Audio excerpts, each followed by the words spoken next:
bangkit berdiri ya. Haleluya. Kita pujikan sungai sukacitamu mengalir dalamku.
Sukacita penuh.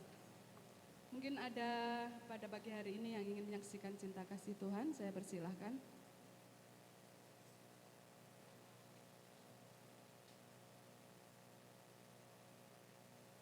Belum ada? Semuanya sehat ya? Sehat, amin.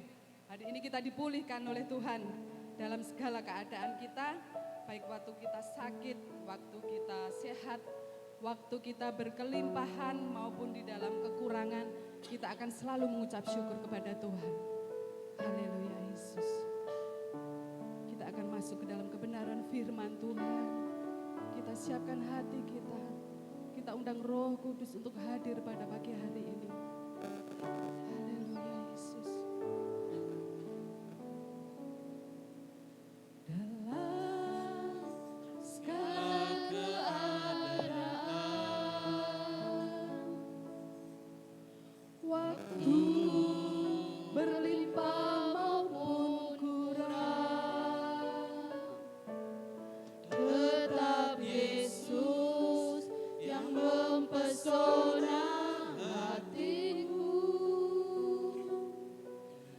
Beri damai dan kesempatan baru di setiap musim hidupku, di setiap musim kehidupan. Waktu ku kuat maupun lemah, tetap Yesus yang mempesona hatiku. Dia beri hidup dan kesempatan baru. Sekali Yesus, selamanya Yesus. Harapanku takkan hilang, karena kasih-Nya sekarang ku ada. Oh Yesusku, ku cinta Kau selamanya. saya undang untuk bangkit berdiri. Kita pujikan dari awal, dalam segala keadaan kita. Kita mau tetap mengucap syukur. Dalam segala keadaan, waktu berlimpah maupun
kami kekuatan Bapa.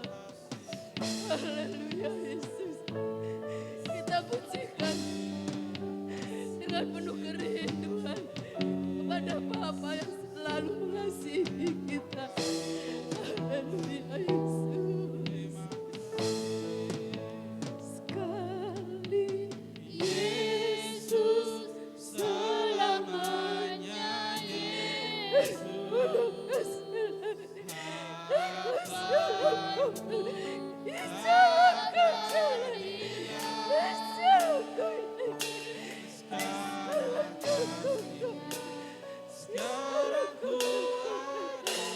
Haleluya Yesus.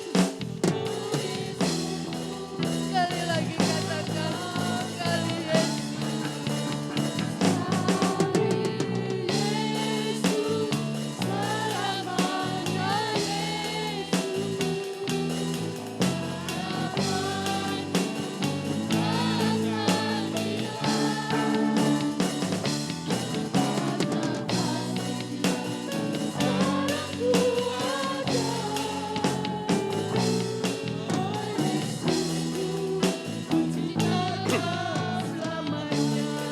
sekarang kasihnya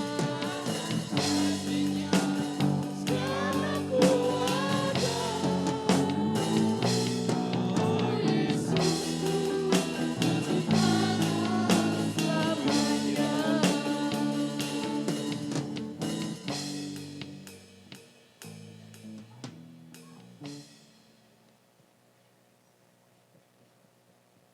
Haleluya Yesus. Hati kami melimpah dengan ucapan syukur ya Bapa. Kami tahu Tuhan dalam hati kami sekali Yesus tetap Yesus Tuhan. Ajar kami mengasihi-Mu seperti Engkau mengasihi kami Tuhan. Ya Bapa, sebelum kami mendengarkan kebenaran tentang firman Tuhan, sucikan, kuduskan hati kami ya Bapa. Layakkan kami untuk menerima firman-Mu Tuhan. Biarlah firman-Mu yang disampaikan Tuhan dapat kami lakukan dalam kehidupan kami setiap hari Tuhan. Ajar kami Tuhan untuk setia kepadamu Yesus. Biarlah Tuhan kami memiliki kerinduan Tuhan untuk lebih dekat denganmu setiap hari Tuhan. Ya Bapak, kami tahu Tuhan mungkin banyak yang sakit ya Bapak, tapi kami yakin dan percaya Tuhan bulir-bulir menyembuhkan kami ya Tuhan. Jamah setiap kami yang sakit Tuhan, biarlah Engkau berikan kesembuhan pada kami semua ya Bapak. Terima kasih Tuhan Yesus, terima kasih.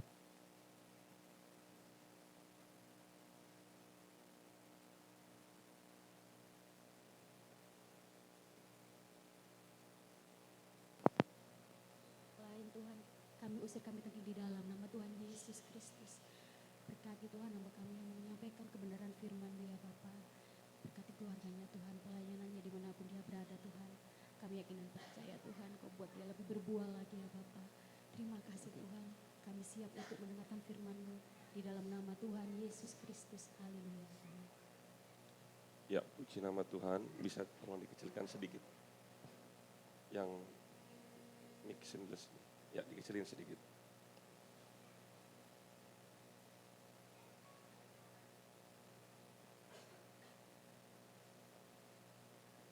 Puji nama Tuhan. Ada haleluya? Ya, saya senang sekali bisa berjumpa dengan Bapak Ibu. Tadi pujian dan doanya juga kita harus tetap setia dalam suka dan duka. Ya, memang ini seperti ini, biarin dulu. Dia lagi proses. Nah, hari ini saya akan bawa tema yaitu roh kelemah lembutan. Saya sudah siapkan di dalam PowerPoint, tetapi mungkin karena tadi sedikit terganggu di dalam kelistrikan, jadi itu sedang proses ulang. Ya, tidak apa-apa. Hari ini saya akan membawa tentang roh kelemah lembutan. Kita buka semua di dalam Galatia 6. Galatia 6 ayat yang pertama. Galatia 6 ayat yang pertama. Sambil kita menunggu proses di depan, nah itu sudah mulai muncul. Ya, kalau sudah mari kita semua bangkit berdiri bersama-sama. Galatia 6 ayat yang pertama. Sudah ketemu, katakan amin. 1, 2, 3. Saudara-saudara, kalaupun seorang kedapatan melakukan suatu pelanggaran, maka kamu yang rohani harus memimpin orang itu ke jalan yang benar dalam roh lemah lembut sambil menjaga dirimu sendiri supaya kamu juga jangan kena pencobaan. Puji nama Tuhan, silakan duduk. Kalau Bapak Ibu tanya kenapa saya ingin membawakan ayat ini, saya juga tidak terlalu mengerti kenapa saya harus membawakan ayat ini. Tetapi ada sesuatu kerinduan yang Tuhan taruh di dalam ayat ini, berarti ada satu kebutuhan di dalam jemaat GPDI Kasih. Mari kita simak perlahan-lahan. Di sini di ayat pertama dikatakan saudara-saudara, yang dimaksud saudara-saudara itu adalah saudara-saudara seiman, sesama anak Tuhan. Ini juga dalam lingkup kecil adalah jemaat lokal, GPDI Kasih, kita ini saudara. Tapi saudara-saudara ini juga berarti sesama umat Kristen. Tidak memandang apakah dia itu GPDI, GBI, Katolik, Protestan. Tidak pandang itu. Semua saudara di dalam Tuhan. Amin. Nah, tiba-tiba saya rindu untuk saya bawakan ini. Karena ada sesuatu yang penting. Karena kita semua adalah orang-orang rohani. Katakan amin. Saya sudah bertahun-tahun memberikan khotbah, pelajaran supaya kita bertumbuh menjadi anak-anak yang mempunyai kualitas rohani. Ternyata kualitas rohani itu tidak hanya ditentukan dari beribadah kita kepada Tuhan, tetapi Tuhan meminta juga horizontal kepada horizontal, yaitu kepada siapa? Saudara-saudara. Bukan saudara dengan Tuhan, tetapi saudara dengan saudara juga. Lihat, kalaupun seorang kedapatan melakukan suatu pelanggaran. Terus di sana dikatakan, maka kamu yang rohani harus memimpin orang itu ke jalan yang benar dalam roh lemah lembut. Di sini ada dikatakan ketika ada seorang saudara yang tadinya dia rohani, kemudian dia jatuh dalam dosa. Kok bisa jatuh dalam dosa? Enggak usah jauh-jauh jemaat. Hamba Tuhan saja bisa jatuh dalam dosa. Enggak usah kita sebut siapa oknumnya. Tapi Bapak Ibu ada yang sudah tahu kan? Salah satunya waktu saya pernah ke Porong, di sana ada kurang lebih 5 hamba Tuhan, pengedar narkoba. Apakah dia tidak jatuh dalam dosa? Jatuh dalam dosa. Seorang hamba Tuhan. Saya enggak pukul jemaat ya. Saya enggak pakai pukul jemaat. Saya anggap yang sangat rohani menurut orang rata-rata hamba Tuhan. Itu pun kena. Jadi ada kalanya seorang rohani yang katanya naik-naik, tapi dalam kasus khusus dia mengalami kejatuhan. Itu pelanggaran. Nah, tugas kita sebagai orang-orang yang rohani itu harus memimpin ke jalan yang benar dalam roh kelemah lembutan. Next. Jadi yang pertama, tugas seorang rohani ketika ada saudara kita jatuh ke dalam dosa, kita harus apa? Memimpin orang yang jatuh tersebut di dalam roh lemah lembut. Saya akan kupas dulu satu-satu. Satu. Next. Yang pertama, memimpin. Memimpin itu bukan berarti mengatur. Ketika ada orang yang berdosa, kita hanya nunjuk-nunjuk begini dan segala macam. Tidak seperti itu. Tidak memakai cara-cara seperti itu. Oh, kamu sudah berdosa apa segala macam. Oh, wah, seperti kayak dihakimi apa segala. No, bukan seperti itu. Memimpin yang dimaksud. Tetapi memimpin yang dimaksud adalah menjadi teladan. Apa yang maksud menjadi teladan. Artinya orang tersebut pertama, jangan mempunyai dosa yang sama. Contoh misalnya, saya bilang anak saya, kamu jangan minum-minum, jangan narkoba. Tapi anaknya tahu, bapaknya tukang minum, tukang pemakai narkoba. Kira-kira bisa nggak anak ini mendengarkan nasihat saya? Tidak akan bisa. Karena saya tidak bisa menjadi teladan dan tidak bisa menjadi contoh.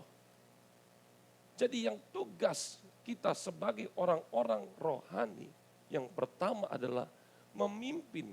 Artinya kita menjadi teladan. Kita tidak menghakimi orang tersebut, tetapi kita berkata ikut saya. Saya ingat waktu Yesus mendatangi Lewi. Atau kitab pertama di dalam perjanjian baru siapa namanya? Matius. Yesus datang. Matius kerjanya sebagai apa? Memungut cukai. Yesus tidak berkata, dosa kamu, ngambil uangnya orang, dosa kamu. Enggak begitu. Tapi Yesus, dia datang. Matius, ikut saya. Cuman berkata ikut saya. Matius langsung meninggalkan dosanya. Menurut Bapak Ibu, kenapa kata mengikut saya itu begitu ajaib? Ada apa di dalam itu? Karena di dalam Yesus ada teladan. Orang yang kalau ucapannya dan perilakunya sama, orang semua pasti akan ikut. Kadang anak sudah dinasihati oleh orang tua, jangan begini, jangan begitu, jangan. Tapi anak seringkali memberontak. Bapak Ibu, koreksi diri kita masing-masing sebagai orang tua. Jangan-jangan anak tidak menurut karena seorang tua tidak memberi teladan yang baik. Anak itu kadangkala tanpa dibilangin, tapi cukup dia hanya melihat kelakuan orang tua, dia ikut. Betul Bapak Ibu? Ini dulu. Jadi jangan hanya nasihat yang omong kosong sifatnya. Tetapi ketika kita ingin menjadi seorang pemimpin yang rohani, itu harus mempunyai teladan, harus bisa menjadi contoh. Kedua, di sini dikatakan next, memimpin dengan roh yang lemah lembut. Wah. Roh yang lemah lembut ini bukan suatu perkara yang mudah. Sekali lagi, bukan perkara yang mudah. Karena di dalam roh lemah lembut, itu di dalamnya harus ada hati, pikiran, perasaan, perkataan, tindakannya itu semuanya mencerminkan kelemah lembutan. Kelemah lembutan itu artinya apa? Tidak ada unsur penghakiman di situ. Yang cuman ada kita mau orang tersebut dia bertobat dan berubah. Cuman itu. Karena seringkali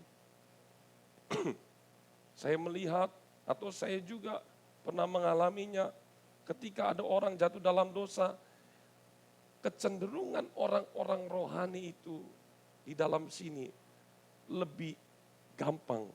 Kamu loh sudah berdosa, kamu loh gak layak, kamu loh begini, begitu, dan segala macam. Sehingga orang itu merasa tertuduh. Bukan lemah lembut yang datang ke dalam dirinya, tetapi adalah sakit hati. Next, berikutnya. Apa itu lemah lembut? Lemah lembut itu bukan suatu yang bisa dibuat oleh semua orang. Itu nggak bisa. Karena lemah lembut yang dimaksud di dalam Alkitab, itu bukan hanya perkataan yang halus, bukan hanya nada bicaranya pelan. Karena kalau perkataan yang halus, bicaranya pelan, jangan-jangan saya tahu ini cocoknya roh lemah lembut hanya dimiliki oleh orang Jawa, apalagi Keraton Solo. Berarti orang Manado, orang Batak, orang NTT semua nggak bisa masuk, ya kan? Ya karena nada bicaranya nggak seperti itu. Kalau udah diinjak kakinya aja, punten kaki saya, kan? Bukan seperti itu. Bukan ditentukan dari ini saja. Tetapi kita lihat lemah lembut ada di mana? Dalam bagian buah roh. Tuh. Kasih, sukacita, damai sejahtera, kesabaran, kemurahan, kebaikan, kesetiaan, kelemah lembutan.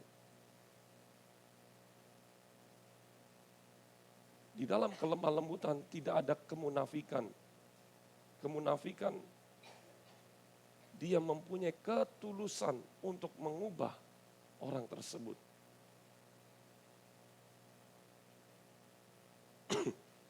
Kalau kita lihat lagi, next, mempunyai ketulusan untuk mengubahkan seseorang itu tanpa ada penghakiman. Jadi hanya ada kasih di dalamnya. Saya sangat terkesan dengan gambar di depan. Karena roh kelemah lembutan itu hampir-hampir mungkin dia tidak berbicara. Mungkin hanya dengan sikapnya saja dia memberi. Mungkin dengan satu atau dua perkataannya saja tetapi dia sudah menyentuh. Karena di dalam roh lemah lembut itu punya kuasa mengubahkan seseorang. Dan termasuk saya di dalamnya yang mengalami roh kelemah lembutan. Bapak Ibu, saya di waktu perjalanan ke Israel, saya bukan berarti orang yang belum bertobat, saya sudah bertobat. Tetapi namanya pengupgradean, upgrade, terus lagi bertumbuh. Dalam artian ketika saya berangkat ke sana, saya mengenal ada banyak orang yang membuat hidup saya itu diubahkan. Sehingga dari perkataannya saja tanpa menghakimi itu membuat saya itu bisa berubah. Apalagi waktu kita peneguhan kembali, bukan menikah kembali ya.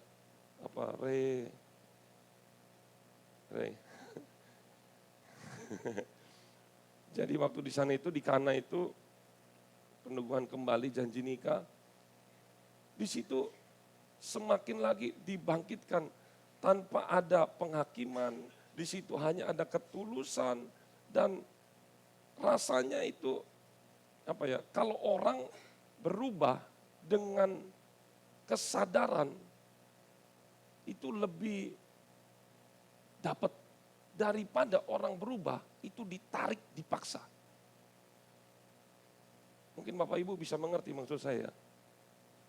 Jadi saya mengalami yang namanya belum ditegur hanya batas khotbah atau apa dan segala macam. Ada banyak hal yang saya alami dalam setiap momen-momennya. Di situ saya mengalami perubahan lagi, mengalami perubahan lagi. Dan di situ saya merasa, oh Tuhan, ternyata yang harus dibekali terlebih dahulu adalah diri sendiri. Kalau diri sendiri itu punya yang namanya buah roh, ketika buah roh itu kita beri, di dalamnya ada kelemah lembutan, kita transfer kepada orang tersebut. Hanya berapa kata saja, orang itu langsung mengalami perubahan. Tercerminnya di mana? Roh kelemah lembutan. Salah satunya roh kelemah lembutan itu, orang yang lemah lembut itu pasti dia menjaga perkataannya.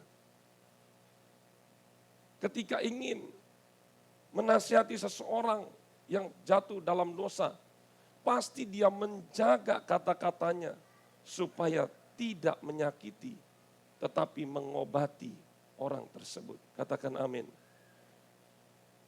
Tapi coba introspeksi kepada diri sendiri. Ketika ada orang jatuh dalam dosa, kira-kira perkataan yang keluar dari mulut kita itu menyakiti atau mengobati? Yang mana Bapak Ibu? Katakan amin yang mengobati. Ya, berikutnya. Next. Kata memimpin dalam bahasa aslinya, kata rizati.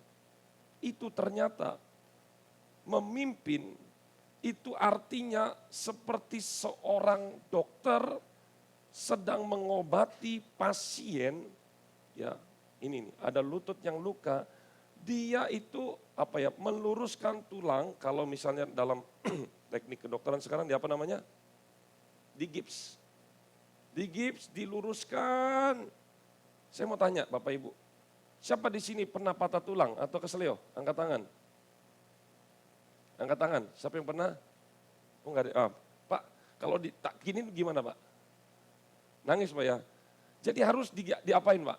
Kalau orang yang seperti ini harus pelan-pelan. Baru dipegang begini aja udah gitu ya. Baru dipegang, belum diapa-apain itu.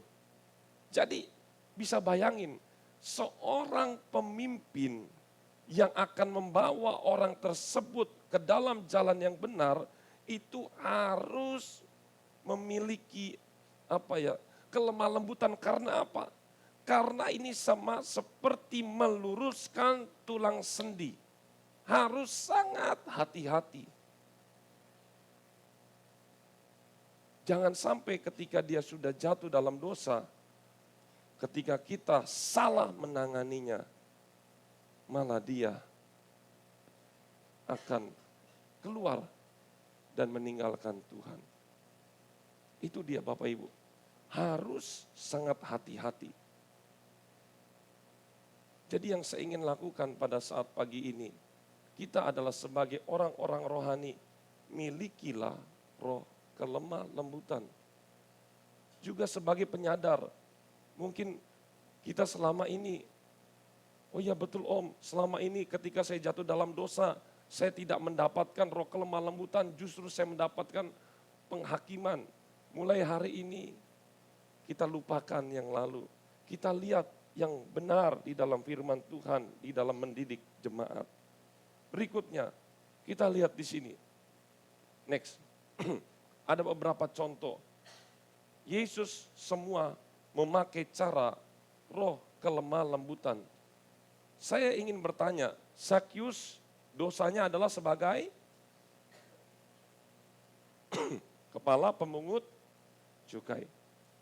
Apakah Yesus berkata begini, Zakius, kamu sudah merampok banyak orang, kamu harus bertobat?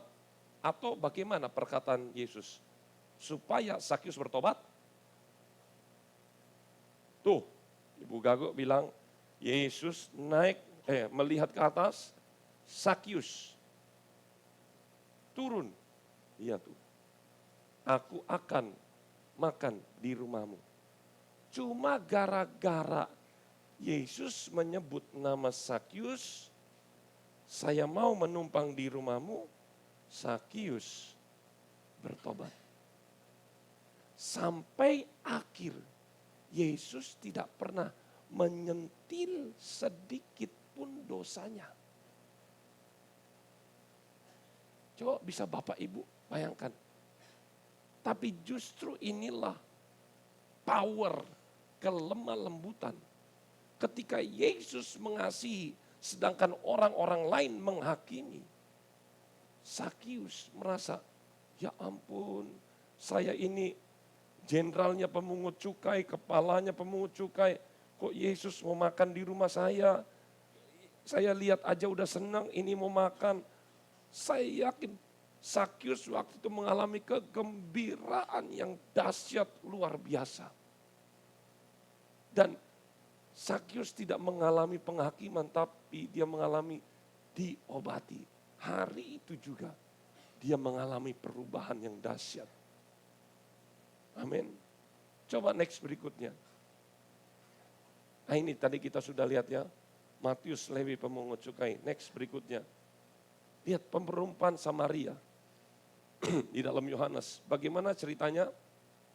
Yesus ingin meminta minum. Terus kemudian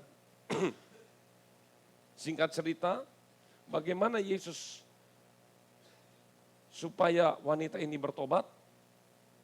Yesus berkata, panggillah suamimu. Terus kata wanita ini, aku tidak punya. Yesus berkata, betul, 5 suamimu yang sekarang bukan suamimu. Belum lagi yang satunya. Lihat, cuman gara-gara itu, wanita ini langsung percaya, dia pergi meninggalkan. Coba kita lihat. Kita buka dulu sepintas. Yohanes 4, tidak ada di situ.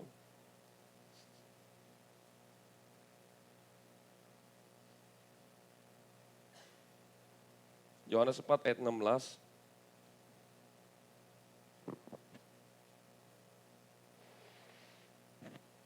Kita baca bersama-sama. Kata Yesus kepadanya, pergilah, panggillah suamimu dan datang ke sini.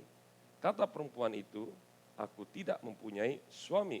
Kata Yesus kepadanya, tepat katamu bahwa engkau tidak mempunyai suami. Sebab engkau sudah mempunyai, dan yang ada sekarang padamu bukanlah suamimu. Berarti ada berapa? 6. Ini perempuan baik-baik atau enggak Bapak Ibu? Tidak ya. Kata perempuan itu kepadanya, Tuhan, nyata sekarang padaku bahwa engkau seorang nabi. Tuh lihat. Terus kemudian, ayat 26, kata Yesus kepadanya, akulah dia yang sedang berkata-kata dengan engkau. Lihat, kalau saya baca di sini, tidak ada namanya penghakiman. Yesus berkata, kamu wanita berdosa. Tidak berkata seperti itu. Dia hanya berdiskusi. Yesus hanya menggunakan metode air. Hanya air. Kepada Sakius, Yesus menggunakan metode makan. Makan siang mungkin waktu itu. Kepada Matius, Yesus menggunakan metode makan siang juga. Tanpa mengungkit dan menghakimi dosa. Dan kepada wanita ini, Yesus menggunakan cara air. Lihat, efek yang dahsyat dari perempuan Samaria ini dikatakan. Coba ayat 40. Ketika orang-orang Samaria itu sampai kepada Yesus, mereka memintanya kepadanya supaya ia tinggal pada mereka, dan ia pun tinggal di situ 2 hari lamanya. Dan lebih banyak lagi orang yang menjadi percaya karena perkataannya. Ayat 42 kita baca 1, 2, 3. Dan mereka berkata kepada perempuan itu,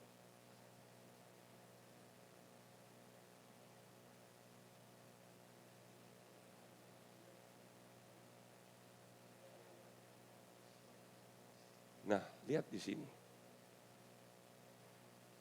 Saya mau katakan, penginjil pertama, sekali lagi, penginjil pertama di dunia, bukan oleh seorang pendeta, bukan oleh seorang hamba Tuhan, tetapi seorang wanita yang tidak baik-baik. Diindikasi wanita ini, wanita pelacur. Wanita pelacur bertobat, tidak sampai berapa menit, dia mendengar kisah Yesus. Dia memberitakan Injil. Dia katakan di situ ada Mesias. Seharusnya Bapak Ibu, kalau ada wanita berdosa, pelacur, masuk ke kampung Bapak Ibu dan berkata di situ ada Mesias. Sedangkan wanita ini adalah wanita tidak baik-baik, Bapak Ibu percaya? Enggak percaya kan? Tetapi sekali lagi, kelemah lembutan yang sudah ditransfer Yesus kepada wanita ini, itu mempunyai kuasa. Harusnya tidak percaya mereka. Tetapi wanita ini ketika memberitakan tentang Yesus, ada sesuatu yang berbeda. Wajahnya, ucapannya menjadi penuh dengan kuasa. Bapak Ibu, ini begitu sangat luar biasa. Satu orang wanita yang tidak baik-baik berjumpa dengan Yesus yang penuh dengan kelemah lembutan. Dalam sekejap dia bisa menjaring banyak sekali jiwa datang kepada Tuhan. Dan yang terakhir, coba kalau kita lihat. Ini siapa Bapak Ibu? Ada seorang Farisi membawa wanita yang kedapatan berzina, kemudian ingin melempari dia dengan batu. Kemudian Yesus berkata, siapa yang paling tidak berdosa, dia melempar dahulu. Dan kemudian tidak ada yang melempar. Dan Yesus tidak berkata, kamu wanita berdosa, kamu harus bertobat. Enggak. Dia tidak menghakimi. Dia hanya berkata, jangan lakukan lagi. Saya pun tidak menghukum engkau. Inilah yang sedang dunia butuhkan akhir-akhir ini. Dunia tidak membutuhkan penghakiman, tetapi dunia membutuhkan dan sedang krisis yang namanya roh kelemah lembutan. Maukah kita menjadi bagian di dalamnya? Amin. Berikutnya, tugas seseorang rohani yang kedua. Itu yang tadi pertama. Tapi yang kedua, hati-hati. Kita yang menasihati mereka dengan roh kelemah lembutan, hati-hati. Yang kedua, kita harus bisa menjaga diri sendiri. Supaya kita jangan jatuh kena pencobaan. Kira-kira, next, pencobaan apa yang biasa dialami oleh orang percaya, oleh orang-orang rohani? Misalnya, ya, nah itu, next, betul. Pencobaan penyakit yang paling krusial akan dialami oleh orang-orang rohani adalah kesombongan rohani. Merasa diri paling kudus, merasa diri paling hebat. Ketika itu muncul, kita ingin menobatkan orang, justru kita sendirilah yang harus bertobat. Hati-hati. Kesombongan rohani dan menghakimi. Next. Karena apa? Belum tentu. Nah ini, Bapak Ibu harus baca ini. 1, 2, 3. Belum tentu dosa orang tersebut lebih besar dari dosa yang kita lakukan. Tetapi perbedaannya, orang tersebut sudah terungkap dosanya. Kalau kita belum. Itu. Seringkali yang ingin kita tobatkan, ayo kamu bertobat dan segala macam. Karena dia udah viral di mana-mana, sudah tersebar di Instagram, di Facebook, sosial media, di WA udah tersebar. Dia merasa malu dan dan kita merasa, wah orang ini berdosa. Tapi ingat, jangan-jangan kita justru dosanya jauh lebih besar dari orang tersebut. Berbedanya tipis. Kalau dia viral, kita enggak. Kita masih tersembunyi. Itu aja. Jadi ketika kita lihat di sosmed, bapak ini ketahuan melakukan ini, ibu ini ketahuan melakukan ini, terus mulai dihujat di segala macam. Percayalah dengan saya, rata-rata yang menghujat itu dosanya jauh lebih besar. Saya ingatkan kembali, yang menghujat itu jauh lebih besar dosanya dari yang korban ini. Tapi mereka masih tertutup. Betul apa betul? Makanya lebih baik kita saling mendoakan. Karena kita tidak jauh lebih berdosa dari orang-orang lain. Makanya Yesus berkata berikutnya, Galatia 6 ayat 22, solusinya ini. Yang ketiga, apa namanya? Bertolong, bukan jangan saling menjatuhkan kamu. Yang A berdosa kita hakimi. Kemudian yang B ketahuan berdosa, yang A menghakimi B. Ini enggak selesai-selesai. Tetapi firman Tuhan solusinya cuma satu, bertolong-tolonglah. Karena yang dosa itu ketika akan dipulihkan, jangan-jangan dia akan menjadi lebih rohani dari kita, kita yang berdosa, kitalah yang dipulihkan. Jadi bertolong-tolonglah. Maksudnya apa sih bertolong-tolonglah? Maksud firman Tuhan itu tidak ada satupun manusia yang kebal dengan dosa. Sekali lagi, tidak ada satupun manusia yang kebal dengan dosa. Hari ini kita kuat, besok jangan-jangan kita jatuh. Hari ini kita menolong orang, besok jangan-jangan kita perlu ditolong. Terus, menanggung bebanmu, demikianlah kamu memenuhi hukum Kristus. Next. Nah ini. Terakhir langsung. Hasilnya. Apa itu hukum Kristus? Next. Demikianlah kamu memenuhi hukum Kristus. Apa hukum Kristus? Hukum Kristus cuma ada dua. Yaitu apa?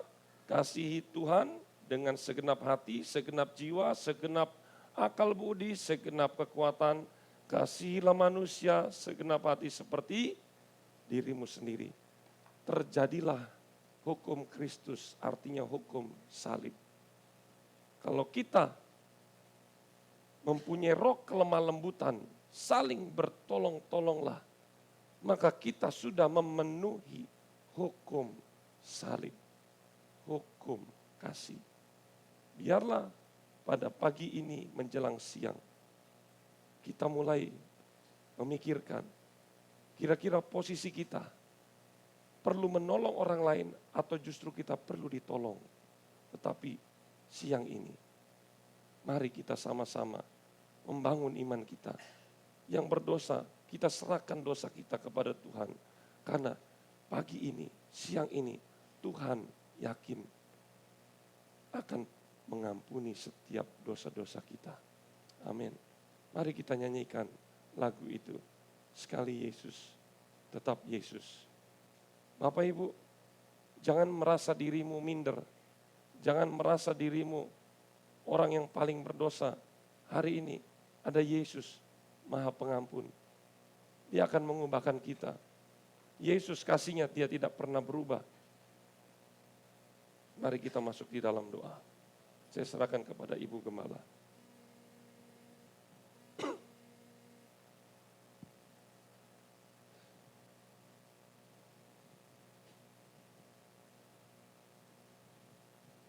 Mari Bapak Ibu Saudara kita bangkit berdiri.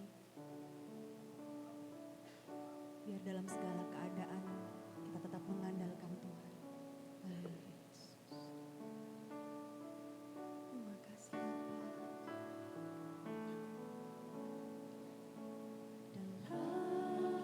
Dalam segala keadaan, waktu berlimpah maupun kurang, tetap Yesus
benar seperti yang kita nyanyikan dalam segala keadaan.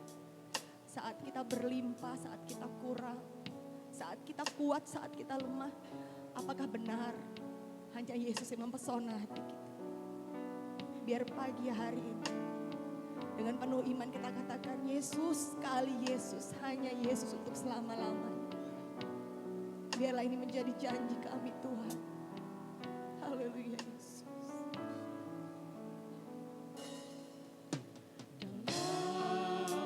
Segala keadaan, waktu berlimpah maupun kurang, tetap Yesus yang mempesona hatiku. Dia beri damai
siang hari ini Bapak.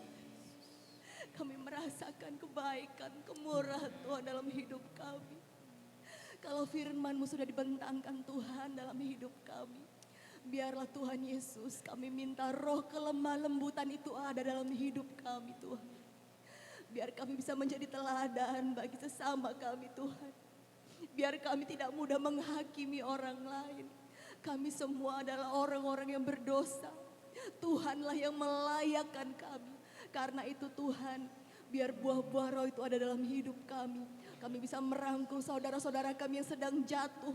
Kami bisa membantu mereka menolong, saling bertolong-tolongan. Terima kasih Bapak kami yang baik, terima kasih. Kami mengucap syukur buat ibadah kami hari ini Tuhan. Biarlah firman Tuhan senantiasa tertanam dalam hidup kami.